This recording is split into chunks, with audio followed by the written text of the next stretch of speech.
it's no brainer. With the release of Sukuna and the release of Gojo, it's been said, we know this, we get this, people are waiting for global, is that these two are the best characters in the goddamn game, right?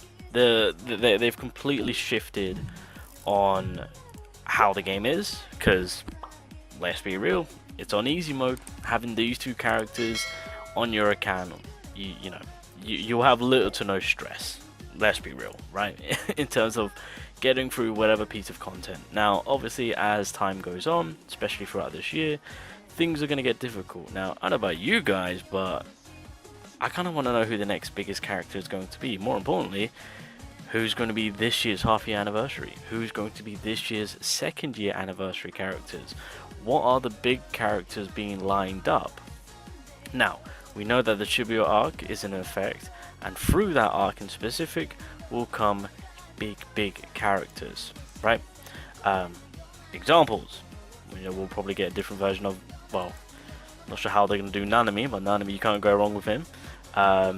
Especially when he's had his badass moment.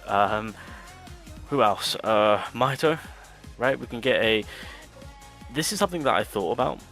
What if they do a 2-in-1 character? What if they introduce the first ever 2-in-1 character in the version of it being Todo and Itadori? Thoughts? That could be anniversary worthy, because that's near the end of, the arc itself. But then it hit me. Like, I think we might be going for round 2. And you're probably wondering, what do I mean by that, going for round 2? Well, round 2 for Gojo and Sukuna. Let's be real. I mean, 100% Sukuna will be shifting the game in terms of the power scaling once again when we get his newest version of Flame Divine Flame Shot. I think that's what it's called. That is 100% going to be upscaling the game to a whole new level, and I am expecting that to be nothing but the second year anniversary at the very latest. For the half year anniversary, hear me out. Gojo. Now, just before I get ahead of myself, I forgot to mention that Global did get a new code. It's New Year and another AP pot with 100k leveling up resources. So yeah, I'll take the AP pot, but like, come on, developers, you can do better than that. But hey ho, it is what it is. Anyway, coming back to my original point on what to expect. Now, there's going to be a plethora of characters. Like when it comes to Jogo, when he releases, I'm expecting some craziness, because technically speaking, the only other Jogo that we have in the game itself... Wait, no, we don't even have a summonable version of him. I think the only one we have is the free-to-play one. Oh, so technically speaking, they could redo Jogo and Hanami once again, but this time make it so that they're summonable, because these are the only two versions that we have of them. So that's something to take note. Again, there's a whole plethora of characters to look forward to. Coming back to the original point that I was making, yeah, I only just remembered, wait, hold on a minute, Gojo did activate his domain expansion, and at this point he just kind of went on a frenzy, on a spree of a killing spree, as you guys can see, of course. So there's no doubt in my mind that we might get a domain expansion Gojo, but more on the offensive side of things rather than more on the supportive side of things, right? So maybe make it so that, I mean, obviously the domain expansion is in effect, enemy can't move, debuffs are being applied. Maybe he gives himself some form of buffing.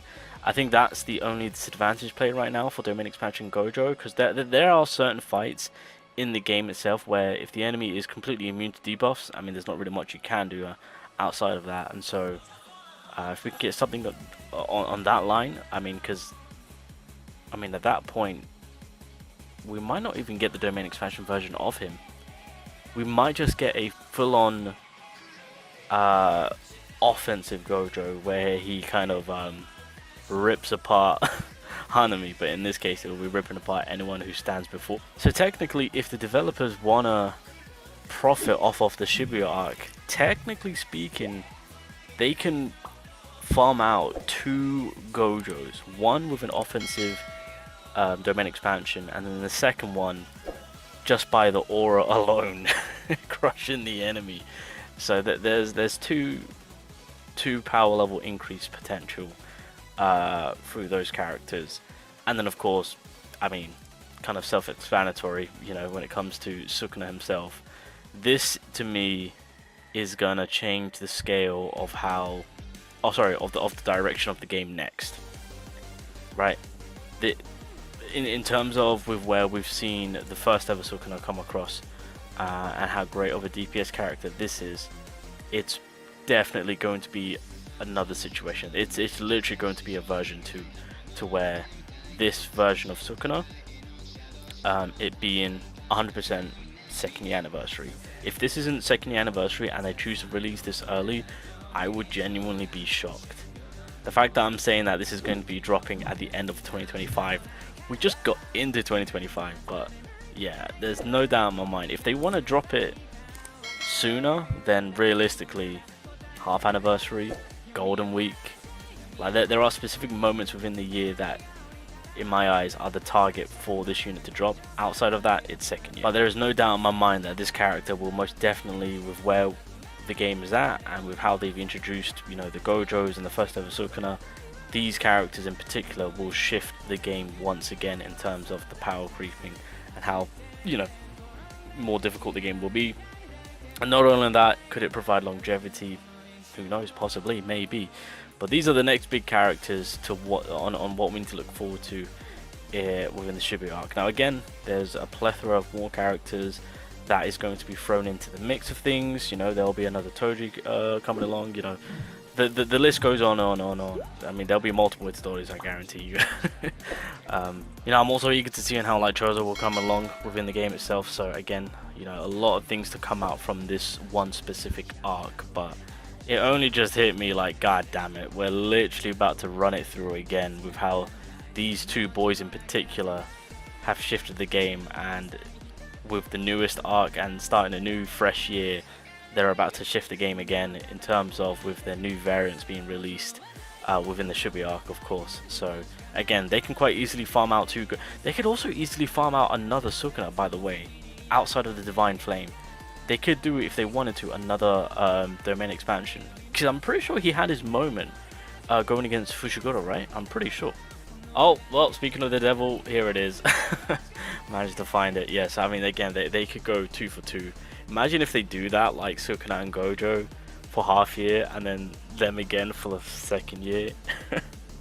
Talk about farming money. Oh my god, that's like going to be Naruto and Sasuke all over again. If you know, you know. That's all I'll say on that one. But I'm gonna say this right now, bro. We're gonna be getting May. May? Anyone? Yes? Happy days? Wait, what if May is actually the next character? What if May is the DPS for green type? Hey, look, you can't blame me.